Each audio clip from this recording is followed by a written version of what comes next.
आत्मवंदन मित्रों। इतिहास के पन्नों में कुछ नाम अमिट रह जाते हैं।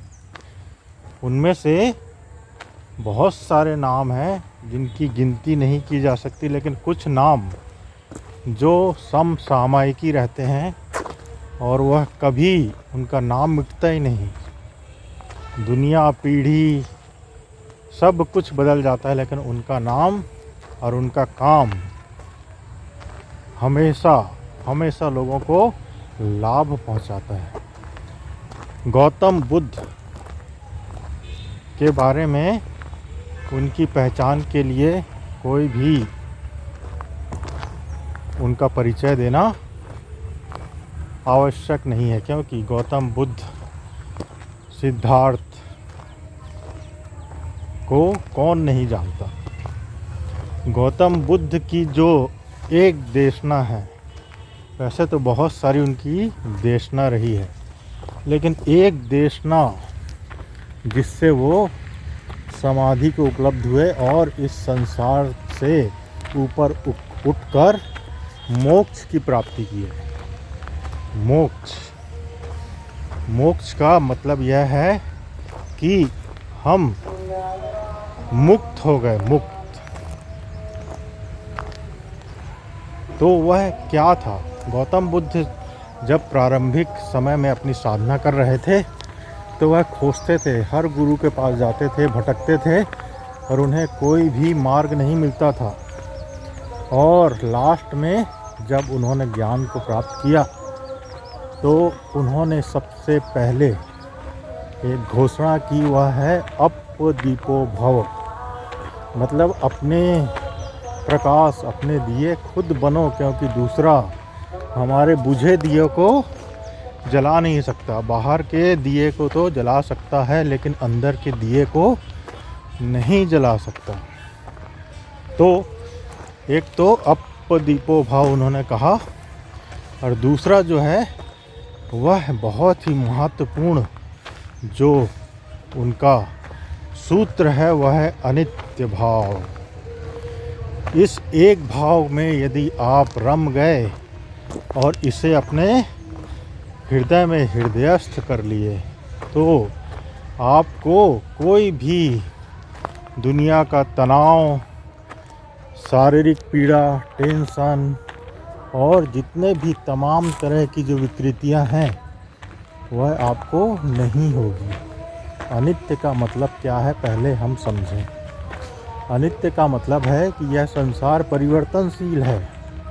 यहाँ कोई भी चीज़ स्थिर नहीं है, और जब स्थिर नहीं है कोई भी चीज़ तो हम उस स्थिर चीज़ को पकड़े रखते हैं, और वही पकड़ ही दुख का कारण होती है।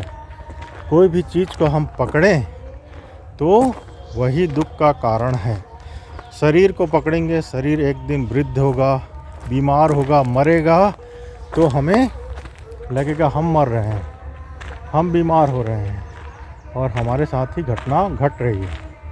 तो यदि हम अनित्य भाव को गहरे गहरे समझें और उसे अपनाने का प्रयास करें तो उसे हम यदि पा लेंगे तो हमारे जीवन की बहुत सारी जो बातें हैं जिनसे हम चिंतित होते हैं, परेशान होते हैं, भयग्रस्त होते हैं, डरे रहते हैं, उससे थोड़ा हम ऊपर उठते जाएंगे। तो अनित्य भाव को हम प्रारंभिक चरणों में समझेंगे। अनित्य भाव क्या है? अनित्य भाव मतलब कोई भी चीज़ बाहर में बदलती तो रहती है। बाहर से पहले समझें, फिर अंदर से समझेंगे। सुबह होती है, फिर दोपहर होती है, फिर शाम होती है, फिर रात हो जाती है। निरंतर चक्र जो है चलता रहता है। वैसे ही हमारे अंदर भी बहुत सारे विचार, भाव और तृष्णाएं जो है चलते रहती है। क्रोध आएगा, कभी प्रेम आएगा, कभी घृणा आएगी, कभी विषाद आएगा, कभी मरने का मन करेगा, कभी लगेगा कि मैं ज़्यादा से ज़्यादा जीऊँ, कभी लोगों से कट कर रहने का मन करेगा, कभी लोगों से जुड़कर रहने का मन करेगा। तो एक स्थिति हमारी मन स्थिति नहीं रहती है। तो इसका प्रयोग जैसे कि गौतम बुद्ध बताते हैं और विपश्यना सेंटर में भी इसे प्रयोग करवाया जाता है। जो 10 दिन का समय नहीं निकाल सकते वह इसे यदि घर में ही करें तो उनको भी ज़रूर लाभ होगा, लेकिन निष्ठा से इस प्रयोग को करना पड़ेगा।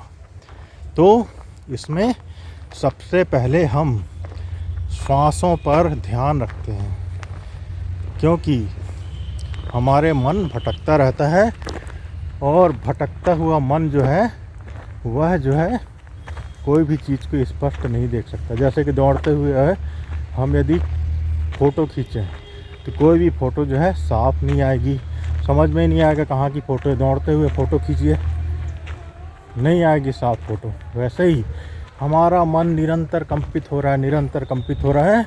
तो हमको क्या करना है, और स्पष्टतः हमें बोध ही नहीं होता कि हम जी क्यों रहे हैं, हमारे जीवन का आखिरी जो है उद्देश्य क्या है। और हम निरंतर कंपित भाव में रहते हैं तो हम चीज़ों को देख नहीं पाते और उसमें हम उलझते चले जाते हैं। तो सबसे पहले हमको अपनी श्वास पे ध्यान देना होगा। 20 से 25 बार दिन में करें। जब भी स्मरण आए गहरी गहरी श्वास लें, 4-5 बार लें, फिर छोड़ें, फिर लें, फिर छोड़ें। तो धीरे धीरे करके इसे बढ़ाएं। आधे घंटे का समय मिले, यदि रोज़ मिले तो बहुत अच्छा। यदि नहीं है समय, जब कभी भी मिले, सोते समय तो मिलता ही है, तो उस समय अपनी सांसों को देखते रहें, देखते रहें, देखते रहें। और विचार आपको सांसों को देखने नहीं देंगे, अंतराल आ जाएगा बीच में, सांसों को भूल जाएंगे आप, फिर ले आए वापस। तो यह प्रयोग तब तक करना है जब तक हम को अंतराल ना आए, बीच में गैप ना आए विचारों का।